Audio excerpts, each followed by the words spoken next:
मगर क्या आप एक ऐसे चोर को जानते हैं जिसने एक दो नहीं बल्कि 600 के आसपास चोरी की घटनाओं को अंजाम दिया, मगर उसने कभी भी एक इंसान को खरोच तक नहीं पहुंचाई।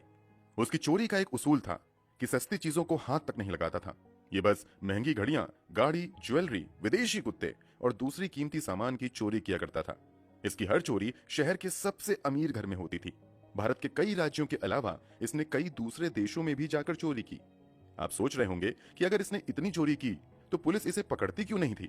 दरअसल इसे पुलिस ने दर्जनों बार पकड़ा, मगर ये इतना शातिर था कि हर बार पुलिस की पकड़ से बचकर निकल जाता था। इस चोर ने देश दुनिया में इतनी लोकप्रियता पाई थी कि इसे मशहूर रियलिटी शो बिग बॉस तक में बुलाया गया था। हम यहाँ बंटी चोर की बात कर रहे हैं, वही चोर जिस पर बॉलीवुड की एक सुपरहिट फिल्म भी आई थी। दुनिया जिसे बंटी चोर के नाम से जानती है, उसका असल नाम देवेंद्र सिंह है। देवेंद्र सिंह का जन्म दिल्ली के विकासपुरी में रहने वाले एक परिवार में हुआ था। प्यार से इसे लोग बंटी बुलाने लगे थे। बाकी दूसरे बच्चों की तरह बंटी को भी स्कूल में पढ़ाई के लिए भेजा जाता था, मगर पढ़ाई लिखाई में बंटी का जरा भी मन नहीं लगता है। इसका नतीजा ये होता है कि वो आए दिन स्कूल में डांट सुनता रहता है और समय समय पर उसे मार भी लगती रहती है। इसके बावजूद वो सुधरने का नाम नहीं लेता है और किसी तरह एक क्लास से दूसरी क्लास में आगे बढ़ता रहता है। 7th 8th क्लास तक आते आते तो हालात ये हो जाते हैं कि वो पढ़ाई से ज्यादा इधर उधर घूमने फिरने में ध्यान लगाने लगता है और चोरी की घटनाओं को भी अंजाम देने लगता है। रिपोर्ट के मुताबिक बंटी अपनी पहली चोरी 1989 में करता है। धीरे धीरे चोरी की लत ऐसी लगती है कि पढ़ाई बहुत ज्यादा पीछे छूट जाती है और 9वीं क्लास में बंटी फेल हो जाता है। फेल होने की वजह से बंटी के पिताजी बंटी को डांटते हैं। इससे नाराज होकर बंटी अपना घर छोड़कर 1993 में चला जाता है। घर छोड़ने के बाद वो कुछ दिन इधर उधर दिल्ली में भटकता है और गुजारा करने के लिए चोरी की घटनाओं को अंजाम देने लगता है। एक के बाद एक घरों में वो चोरी करता रहता है। बंटी ऐसा था कि अक्सर बड़े घरों में चोरी भी करता था, मगर पुलिस की पकड़ से बचने में भी कामयाब हो जाता था। 1993 में वो 100 से ज्यादा घर में चोरी कर लेता है, मगर पुलिस उसे पकड़ नहीं पाती है। हालांकि एक समय ऐसा आता है जब घर में चोरी करने के बाद नई दिल्ली डिस्ट्रिक्ट पुलिस 1993 में पहली बार देवेंद्र सिंह उर्फ बंटी चोर को गिरफ्तार कर लेती है। ऑन रिकॉर्ड्स ये बंटी चोर की पहली गिरफ्तारी थी। गिरफ्तारी के बाद उसे पुलिस थाने लाया जाता है, मगर वो इतना शातिर निकलता है कि पुलिस वालों के ध्यान को पहले भटकाता है और फिर सबकी नजरों से बचकर वहां से भाग निकलने में कामयाब हो जाता है। दिल्ली में इसकी चोरी पकड़ी गई थी और अब ये पुलिस की नजर में भी आ चुका था, इसलिए बंटी अब अपना अगला ठिकाना चेन्नई को बनाता है और वहां के बड़े घरों में जाकर चोरी करना शुरू कर देता है। ये अक्सर घरों से महंगी महंगी गाड़ियां, लग्जरियस घड़ियां और दूसरी कीमती सामान की चोरी करने लगता है। 1994 में चेन्नई में बंटी चोर का आतंक इतना ज्यादा बढ़ जाता है कि पुलिस की कई टीम इस एक चोर को पकड़ने के लिए लगाई जाती हैं और फाइनली उसे गिरफ्तार भी कर लिया जाता है। गिरफ्तारी के बाद बंटी को चेन्नई के ही एक जेल में डाल दिया जाता है, मगर यहाँ भी वो बच निकलने के रास्ते ढूंढने में लग जाता है और एक दिन जेल में बंद रहते हुए कथित तौर पर छिपकली को मारकर चुपके से निगल लेता है। इस कारण उसे बहुत ज्यादा उल्टियां होने लगती हैं। उल्टी होने की वजह से बंटी को तुरंत हॉस्पिटल में एडमिट करवाया जाता है। यहाँ उसकी हालत जैसे ही थोड़ी बेहतर होती है कि महज एक डिस्पोजेबल सिरिंज की नीडल की मदद से अपने हाथ की हथकड़ी खोल लेता है और पुलिस को चकमा देकर हॉस्पिटल से भाग निकलता है। हॉस्पिटल से छूटते ही अब वो भागकर चंडीगढ़ आ जाता है और यहाँ भी कई घरों में चोरी की घटनाओं को अंजाम देता है। चेन्नई के जेल से छूटे हुए अभी उसे 20 दिन ही हुए थे कि अब चंडीगढ़ में लगातार कई घरों में वो चोरी कर लेता है। इस कारण 1994 में ही चंडीगढ़ में पुलिस उसे गिरफ्तार कर लेती है। ये कितना शातिर था, इसका अंदाजा आप इस बात से लगा सकते हैं कि इससे पहले 2 बार उसकी गिरफ्तारी हुई और दोनों ही बार वो जेल से भागने में कामयाब हो गया था। तीसरी बार गिरफ्तार होने पर भी उसने कुछ तरकीब लगाई और जिस थाने की पुलिस ने बंटी को गिरफ्तार किया था, उसी थाने के इंस्पेक्टर की स्कूटी से बंटी वहां से भाग निकलने में कामयाब हो जाता है। इसके बाद तो वो ऐसे अंडरग्राउंड होता है कि पुलिस खाक छानती रहती है, मगर बंटी का कहीं भी अता पता नहीं चलता है। हालांकि इस दौरान अलग अलग राज्यों के बड़े बड़े शहरों में चोरी की घटनाएं होती रहती हैं। ये चोरी उसी स्टाइल में होती थी जिस स्टाइल में बंटी किया करता था। इससे पुलिस को यह पता चल रहा था कि बंटी अभी भी जीवित है और चोरी की घटनाओं को अंजाम दे रहा है, मगर पुलिस दिन रात की मेहनत के बावजूद बंटी को पकड़ने में नाकाम रहती है। बंटी पर चोरी के मामलों में दर्ज एफआईआर की संख्या बढ़ते हुए सैकड़ों में पहुंच जाती है, मगर बंटी पुलिस की पकड़ से दूर रहता है। 2002 में बंटी दिल्ली के एक बड़े बिजनेसमैन के साकेत वाले घर में चोरी करता है और यहाँ से वो कई कीमती सामान के साथ साथ बिजनेसमैन की पत्नी और बेटी की फ्रेम की हुई तस्वीर भी चुरा कर ले जाता है। इस चुराई गई फोटो फ्रेम को वो अपने उस घर में लटका लेता है जहां वो रहता था। आसपास के लोगों को शक ना हो इसलिए वो लोगों को बताता है कि फोटो में दिख रही लड़की और महिला उसकी बेटी और पत्नी है। इस फोटो के सहारे वो मयूर विहार के एक अपार्टमेंट में रहता है और चोरी की घटनाओं को अंजाम देता रहता है, मगर 2002 में पुलिस एक बार फिर से इसे पकड़ लेती है। कुछ समय तक ये जेल में रहता है, मगर बेल मिलते ही बाहर आ जाता है। यहाँ से छूटने के बाद वो अपना अगला ठिकाना केरल को बनाता है। यहाँ भी वो बड़े बड़े बिजनेसमैन के यहाँ चोरी करना शुरू कर देता है। 2007 में वो तिरुवनंतपुरम के एक बड़े एनआरआई बिजनेसमैन के घर में चोरी करके उसकी लग्जरी कार समेत महंगी घड़ी और घर से कई कीमती सामान चुरा लेता है। ये बहुत बड़ी चोरी थी, इसलिए पुलिस वाले पूरी मेहनत करके बंटी चोर को गिरफ्तार भी कर लेते हैं। मगर ये इतना शातिर था कि 2007 में भी ये केरल पुलिस को चकमा देकर उसकी पकड़ से भाग निकलता है। मतलब ऐसा था कि पुलिस के लिए जितना मुश्किल बंटी को पकड़ना होता था, बंटी के लिए उतना ही आसान पुलिस की पकड़ से बच निकलना था। केरल से छूटने के बाद बंटी मुंबई आ जाता है। यहाँ भी वो कई घर में चोरी करता है, मगर पुलिस की पकड़ से बच निकलने में कामयाब हो जाता है। हालांकि एक दिन जब वो चोरी की कार से कहीं जा रहा होता है तो दो पुलिस वालों की नजर उस पर पड़ती है, तो वो बंटी को पहचान लेते हैं और बंटी को पकड़कर थाने ले जाने लगते हैं। थाने जाने के क्रम में वो पुलिस वाले से खुद ही कार ड्राइव करने की रिक्वेस्ट करता है। दोनों पुलिस वाले उसकी बात मान लेते हैं। कुछ देर ठीक ढंग से कार चलाने के बाद एक सुनसान इलाके में वो कार की एक तार निकाल देता है, जिससे कार बंद हो जाती है। उसके बाद वो काफी देर तक कार चालू करने की नाटक करता रहता है, मगर कार स्टार्ट नहीं होती है। वो अपने साथ मौजूद दोनों पुलिस वालों को भी कहता है कि अगर तुम चाहो तो कार को स्टार्ट करके देखो। वो दोनों भी ट्राई करते हैं, मगर कार स्टार्ट नहीं होती है। फिर बंटी उन दोनों पुलिस वालों से कहता है कि तुम दोनों पीछे से कार में धक्का मारो, शायद कार स्टार्ट हो जाए। बंटी के कहने पर दोनों पुलिस वाले उतरकर कार के पीछे चले जाते हैं। इधर चुपके से बंटी कार के अंदर का तार भी लगा देता है और जैसे ही दोनों पुलिस वाले कार को धक्का लगाते हैं, बंटी कार स्टार्ट करके फुर्र हो जाता है। हालांकि कुछ समय बाद ही 2007 में ही एक बार फिर से उसे एक 5 स्टार होटल से गिरफ्तार कर लिया जाता है। बंटी की खासियत ये थी कि इसने अब तक चोरी करके करोड़ों रुपए कमा लिए थे। वो इन पैसों का इस्तेमाल बस अपने महंगे महंगे शौक पूरे करने के लिए करता था। महंगी गाड़ियों का शौक तो वो बड़े बड़े घरों में चोरी करके पूरा कर लेता था, जबकि घड़ी वो चुरा ही लेता था। बस वो उन पैसों से महंगे महंगे 5 स्टार होटल में रुका करता था। कहा जाता है कि उसने 1993 के बाद से 2007 तक का समय देश दुनिया के अलग अलग देशों में 5 स्टार होटल में रुकते हुए ही बिताया। उसने कभी कोई अपना घर नहीं लिया, क्योंकि उसका मानना था कि जब कभी पुलिस उसे पकड़ेगी तो उसके द्वारा खरीदी गई संपत्ति कोर्ट द्वारा जब्त ही कर ली जाएगी। बंटी की एक और खासियत ये थी कि वो महंगी गाड़ियों को चुरा कर बेचता नहीं था, बल्कि कुछ दिनों तक उसे इस्तेमाल करता था, और जब अगले घर में चोरी करने जाता था तो उसी चुराई गई महंगी कार से जाता था। फिर उस चोरी वाले कार को उसी घर में छोड़कर उस घर में मौजूद दूसरी कार लेकर निकल जाता था। ऐसा उसने एक दो बार नहीं बल्कि सैकड़ों बार किया। 2007 तक बंटी द्वारा की गई चोरी की संख्या 500 से 550 पहुंच चुकी थी। इस दौरान उसने करोड़ों रुपए के घड़ी, मोबाइल, लैपटॉप, ज्वेलरी और गाड़ियां चुराई थीं। कमाल की बात तो ये थी कि वो चुराए गए इन सभी सामान को बेचता नहीं था, बल्कि कई बार वो इन सामानों के बदले कोई दूसरा महंगा सामान खरीद लिया करता था।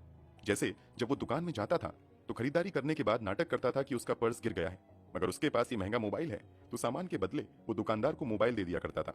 इसी तरह वो ज्वेलरी और महंगी घड़ी से भी अपने शौक पूरे करता था। कई बार तो वो होटल में भी पेमेंट के बाद लाखों की चुराई गई घड़ी, मोबाइल, लैपटॉप इत्यादि दे दिया करता था। 2007 में ही बंटी मुंबई पुलिस को तो चकमा देकर भाग गया था, मगर फाइनली दिल्ली पुलिस उसे गिरफ्तार कर लेती है और इस बार उसके खिलाफ पुख्ता सबूत जुटाए जाते हैं। इस कारण उसे 3 साल की सजा सुनाई जाती है। अब तक बंटी का इतना ज्यादा नाम हो चुका था कि उस पर एक बॉलीवुड फिल्म भी बनने की शुरुआत हो जाती है। फिल्म के डायरेक्टर बंटी को ही फिल्म में लेने का मन बनाते हैं, मगर बंटी जेल में बंद होता है। इसलिए अभय देओल को लेकर ओए लकी लकी ओए नाम की फिल्म बनाई जाती है। इस फिल्म में बंटी चोर की ही कहानी को दिखाया गया था। फिल्म कामयाब रहती है। इस तरह बंटी पूरे देश में काफी फेमस हो जाता है। 2007 में इसे जेल भेजा जाता है और 3 साल की सजा सुनाई जाती है। 2010 तक वो जेल में रहता है। बेल मिलने के बाद ये जेल से बाहर आता है और अपने विकासपुरी स्थित घर पर जाता है, मगर इसके भाई और दूसरे रिश्तेदार बंटी को अपने साथ रखने से इनकार कर देते हैं, क्योंकि इस पर अभी दर्जनों केस चल रहे थे। बंटी के पास कोई काम भी नहीं था और जेल जाने से पहले चुरा कर जमा किया गया पूरा धन भी जब्त हो चुका था। इसलिए वो अब भटकते हुए उसी पुलिस वाले के यहाँ जाता है जिसने पहली बार बंटी को गिरफ्तार किया था। बंटी उस पुलिस वाले को यकीन दिला देता है कि अब वो कभी भी चोरी नहीं करेगा और मेहनत करके कमाएगा। बजाबते मीडिया के सामने बंटी आकर बयान देता है कि वो अब चोरी नहीं करेगा। बंटी मीडिया से बात करते हुए कहता है कि उसे चोरी करते हुए इतना अनुभव हो गया है कि वो एक अच्छा जासूस बन सकता है, इसलिए वो आगे प्राइवेट जासूस के तौर पर काम करते हुए पैसे कमाएगा। दिल्ली में कुछ प्राइवेट जासूसी कंपनी बंटी से कांटेक्ट करती हैं और एक कंपनी में बंटी कुछ समय तक जॉब भी करता है। इसी बीच उसकी बढ़ती लोकप्रियता को देखते हुए 2010 में बिग बॉस सीजन 4 में भी उसे आने का मौका मिलता है। हालांकि यहाँ उसका व्यवहार बहुत ठीक नहीं होता है और बहुत जल्द बिग बॉस से वो बाहर भी हो जाता है। कुछ ही समय पहले बंटी ने वादा किया था कि वो कभी भी चोरी नहीं करेगा, मगर कहते हैं ना कि कुत्ते की दुम कभी सीधी नहीं हो सकती। बंटी वही था। बिग बॉस के घर से निकलने के बाद वो कुछ समय तक इधर उधर भटकता रहता है और एक बार फिर से अपने चोरी के धंधे पर वापस आ जाता है। कुछ समय तक तो वो इधर उधर चोरी करता है, मगर भटकते हुए 2013 में वो केरल पहुंचता है और इस बार केरल के एक बहुत बड़े बिजनेसमैन वेणुगोपालन नायर के घर डाका डालता है। वेणुगोपालन नायर का घर ऐसा था कि घर के दरवाजे बुलेट प्रूफ शीशे के बने हुए थे। घर के बाहर 2 हाई सिक्योरिटी अलार्म लगे हुए थे। इसके अलावा कई सीसीटीवी भी घर के बाहर लगे हुए थे। चोरी करने से पहले बंटी कई दिनों तक घर की रेकी करता है और बुलेट प्रूफ ग्लास डोर के लॉक को तोड़ने के तरीकों को सीखता और फाइनली एक दिन चुपके से बंटी घर के बाहर जाता है और पहले दोनों सिक्योरिटी अलार्म को डीएक्टिवेट करता है। जितने भी सीसीटीवी लगे हुए थे उन सबको अपना चेहरा छुपाते हुए डीएक्टिवेट कर देता है। बुलेट प्रूफ दरवाजे के लॉक को भी ये बड़ी चालाकी से तोड़ देता है और फिर चुपके से घर में दाखिल हो जाता है। घर में दाखिल होने के बाद यहाँ से बंटी एक लैपटॉप, 2 मोबाइल फोन, एक सोने की रिंग, 2000 रुपए कैश लेकर घर से बाहर निकलता है। घर के बाहर एक 25 लाख की एसयूवी खड़ी थी। वो इन सभी सामान को उस महंगी कार में रखता है और बड़े आराम से घर के बाहर निकल जाता है। बंटी तो समझ रहा था कि उसकी ये चोरी नहीं पकड़ी जाएगी, मगर उसकी किस्मत खराब थी, या कहिए घरवाले की किस्मत अच्छी थी कि उन्होंने एक हिडन कैमरा दरवाजे के पीछे लगाया हुआ था। बंटी की नजर उस कैमरे पर नहीं पड़ती है। इस कारण जब वो अपने चेहरे को खोलता है तो बंटी का चेहरा कैमरे में कैद हो जाता है और तुरंत उसकी पहचान हो जाती है। जिस बंटी को लोग सुधरा हुआ समझ रहे थे वो एक बार फिर से बड़ी चोरी करके फरार हो चुका था। केरल से चोरी करने के बाद बंटी उसी चुराई गई कार से बेंगलुरु तक आता है और उस कार को वहीं छोड़कर पुणे के लिए निकल जाता है। हालांकि पुणे में पुलिस वाले बंटी को गिरफ्तार कर लेते हैं और बंटी को केरल पुलिस के हवाले कर दिया जाता है। 2013 में उसे पूजापुरा सेंट्रल जेल में बंद कर दिया जाता है। यहाँ उस पर 24 घंटे नजर रखी जाने लगती है कि ये भाग न जाए। केरल में की गई चोरी का मामला अब तिरुवनंतपुरम की ही एक अदालत में चलता है और कई महीनों की सुनवाई के बाद बंटी को चोरी का दोषी करार दे दिया जाता है और 2013 में उसे 10 साल की जेल की सजा सुनाई जाती है। 2013 से 2023 तक बंटी जेल में ही रहता है। लोग यही समझ रहे थे कि 10 साल जेल में रहने के बाद अब बंटी बदल गया होगा, मगर 2023 में बंटी ने जिस चोरी की घटना को अंजाम दिया है उसे सुनकर हर कोई हैरान था। 10 साल जेल की सजा काटने के बाद 3 मार्च 2023 को बंटी जेल से बाहर निकलता है। जेल से बाहर निकलने के बाद वो कुछ समय तक तो इधर उधर रहता है, मगर आदत के मुताबिक एक बार फिर से वो अपने धंधे पर लौट आता है। वो दिल्ली के ग्रेटर कैलाश के 2 घरों में चोरी करता है। एक घर से वो 3 mobile phone, 2 laptop, 5 LED TV, एक प्रिंटर और लाखों के जेवर चुरा कर भाग जाता है। बंटी इतना शातिर था कि उसे मालूम था कि पुलिस मोबाइल के जरिए उसे ट्रेस कर सकती है, इसलिए वो सभी मोबाइल को स्विच ऑफ कर देता है, मगर गलती से एक मोबाइल स्विच ऑन रह जाता है। दिल्ली पुलिस इसी मोबाइल को ट्रेस करते हुए बंटी का पता लगाने लगती है। बंटी दिल्ली से कानपुर जाता है और वहां से नेपाल की तरफ जाने की फिराक में लगा रहता है, मगर दिल्ली पुलिस अपना जाल बिछाती है और लगभग 8 घंटे तक बंटी का पीछा करने के बाद उत्तर प्रदेश के कानपुर देहात इलाके से अप्रैल महीने में बंटी को गिरफ्तार कर लिया जाता है। बंटी इतना शातिर था कि जब पुलिस वाले इसे रोकते हैं और कार का शीशा नीचे करने के लिए कहते हैं तो ये कार के अंदर से पुलिस वालों को ही पुलिस की आईडी दिखाते हुए कहता है कि मैं तो एक पुलिस वाला हूँ, मगर असली पुलिस वाले पहचान लेते हैं कि ये बंटी है और इस बार वो बंटी के झांसे में नहीं आते हैं। खिड़की तोड़कर बंटी को बाहर निकालते हैं। अब फिलहाल एक बार फिर से बंटी जेल की हवा खा रहा है। चलिए अब इस पॉइंट पर आते हैं कि जिसने बंटी को इतना सफल चोर बना दिया, मतलब बंटी के सफल चोरी के पीछे की असली वजह क्या थी। जवाब है बंटी का कॉन्फिडेंस। बंटी मीडिया से बातचीत करते हुए अपने कॉन्फिडेंस को ही अपनी सबसे बड़ी ताकत बताता है। किसी भी हालत में बंटी घबराता नहीं है। उसे खुद पर इतना यकीन था कि कई बार जब लगा कि वो पकड़ा जाएगा तब वो अपने कॉन्फिडेंस की वजह से बच निकलने में कामयाब हुआ। जैसे वो एक घर में सुबह चोरी करने गया तो घर का नौकर जागा हुआ था। नौकर उसे देखकर पूछता है कि तुम कौन हो। जवाब में बंटी कहता है कि साहब ने मुझे बुलाया है, तुम जाओ उनसे कहो कि आपसे कोई मिलने आया है। बंटी की बात सुनकर घर का नौकर मालिक को कहने जाता है कि कोई आपसे मिलने आया है। इधर बंटी घर के अंदर मौजूद कीमती सामान चुराकर रफू चक्कर हो जाता है। इसी तरह एक घर में बंटी जब चोरी करने जाता है तो अचानक से घर में सोई बूढ़ी महिला की आंखें खुल जाती हैं। बंटी उस महिला के सिरहाने में रखी ज्वेलरी चुरा रहा था। महिला के जगते ही वो घबराने की बजाय बड़े कॉन्फिडेंस के साथ महिला को गुड मॉर्निंग कहता है। बंटी इतने कॉन्फिडेंस के साथ गुड मॉर्निंग कहता है कि महिला खुद कंफ्यूज हो जाती है और थोड़ी देर सोचने लगती है। तब तक बंटी बड़े आराम से ज्वेलरी निकालकर वहां से निकल जाता है। बंटी की चोरी का एक किस्सा यह भी है कि जब वो एक घर में चोरी करने गया तो घर के नौकर ने उसे देख लिया। यहाँ भी बंटी घबराता नहीं है, बल्कि कहता है कि तुम्हारे मालिक ने घर के कुछ जरूरी सामान एयरपोर्ट तक लाने के लिए मुझे भेजा है। इतना सुनते ही घर का नौकर बंटी के साथ मिलकर बंटी द्वारा दिए गए ऑर्डर के मुताबिक सामान बंटी की गाड़ी में डाल देता है और बंटी उस सभी सामान को बड़े ही आराम से वहां से लेकर निकल जाता है। बंटी को इलेक्ट्रॉनिक डिवाइसेस जैसे लैपटॉप, मोबाइल, म्यूजिक सिस्टम इत्यादि भी बहुत ज्यादा पसंद था। एक घर में जब बंटी चोरी करने के लिए जाता है तो वहां उसे एक महंगा म्यूजिक सिस्टम दिखाई देता है। म्यूजिक सिस्टम उसे काफी पसंद आ जाता है। सुबह के लगभग 5 बज रहे थे। वो म्यूजिक सिस्टम बड़े आराम से लेकर निकलने लगता है। तभी घर की एक बेटी जो अभी जॉगिंग से वापस आ रही थी बंटी को देखकर चौंक जाती है। बंटी को म्यूजिक सिस्टम ले जाते देख वो लड़की उसे टोकती है। जवाब में बंटी बड़े कॉन्फिडेंस के साथ कहता है कि आपके पापा ने आपके लिए एक सरप्राइज गिफ्ट प्लान किया है और उन्होंने ही मुझे इस म्यूजिक सिस्टम को बदलकर दूसरा म्यूजिक सिस्टम लाने के लिए कहा है। फिर बंटी उस लड़की को हैप्पी बर्थडे इन एडवांस कहकर निकल जाता है। लड़की भी खुशी खुशी अपने रास्ते निकल जाती है, मगर बाद में पता चलता है कि वो तो लुटेरा था जो सब कुछ लूट कर चला गया। बंटी अपनी कामयाबी का एक और राज बताता है कि चोरी कभी भी दो लोगों के साथ नहीं की जाती है। बंटी के मुताबिक अगर दो लोग होंगे तो पकड़े जाने का खतरा बहुत ज्यादा है, इसलिए कभी भी किसी दूसरे पर विश्वास करके चोरी के लिए नहीं जाना चाहिए।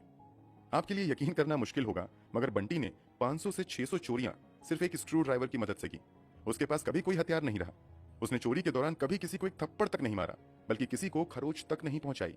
अक्सर बड़े बड़े घरों में सेफ्टी के लिए महंगे महंगे कुत्ते भी रखे जाते हैं। शुरू में जब बंटी कुछ घरों में चोरी करने गया तो उसे देखकर कुत्ता भौंकने लगा। बंटी ने इसका भी रास्ता निकालने का फैसला किया। वो कुत्तों को काबू करने की ट्रेनिंग देने के लिए कुछ दिनों तक एक प्रोफेशनल सेंटर चला जाता है और कुत्तों को काबू में करने के सभी गुर सीख लेता है। इस गुर को सीखने के बाद जब भी बंटी चोरी करने जाता था, अपने साथ कुत्तों का पसंदीदा डिश लेकर जाता था। कई जगह वो कुत्तों को पहले चिकन डाल देता था। इस तरह कुत्ते शांत हो जाते थे और फिर बड़े आराम से बंटी चोरी कर लेता था। बंटी को कुत्तों से भी प्यार हो गया था, इसलिए जहां के कुत्ते उसे पसंद आ जाते थे, बंटी उन कुत्तों को भी बड़े आराम से लेकर अपने साथ आ जाता था। बंटी की एक और खास बात यह थी कि वो अपनी चोरी को चोरी कहता ही नहीं था। उसके लिए हर चोरी एक केस होता था। चोरी के लिए इतना कॉन्फिडेंस आता कहां से है, ये पूछे जाने पर इसके जवाब में बंटी बताता है कि दरअसल जहां वो ठान लेता है कि चोरी करना है, वो मानने लगता है कि उस घर के अंदर मौजूद चीज उसकी है। अब बस वो ये सोचता था कि अंदर अपना सामान पड़ा है जिसे उठाकर ले आना है। बंटी का यही सब कारनामा था कि दिल्ली पुलिस ने उसे सुपर चोर तक का खिताब दिया था। अप्रैल 2023 में गिरफ्तार होने के बाद बंटी फिलहाल जेल में है, मगर जेल जाने से पहले बंटी ने ख्वाहिश जताई है कि जेल से बाहर आने के बाद वो चोरी से बचने के तरीके सिखाने के लिए एक ट्रेनिंग सेंटर खोलेगा। अब बंटी के सेंटर से चोर निकलेंगे या चोरी से बचने वाले, वो तो समय ही बताएगा। दोस्तों, इस बंटी सुपर चोर के बारे में आप क्या कहना चाहेंगे? कमेंट बॉक्स में जरूर बताएं। अगर आपको हमारी मेहनत पसंद आई हो तो इस वीडियो को लाइक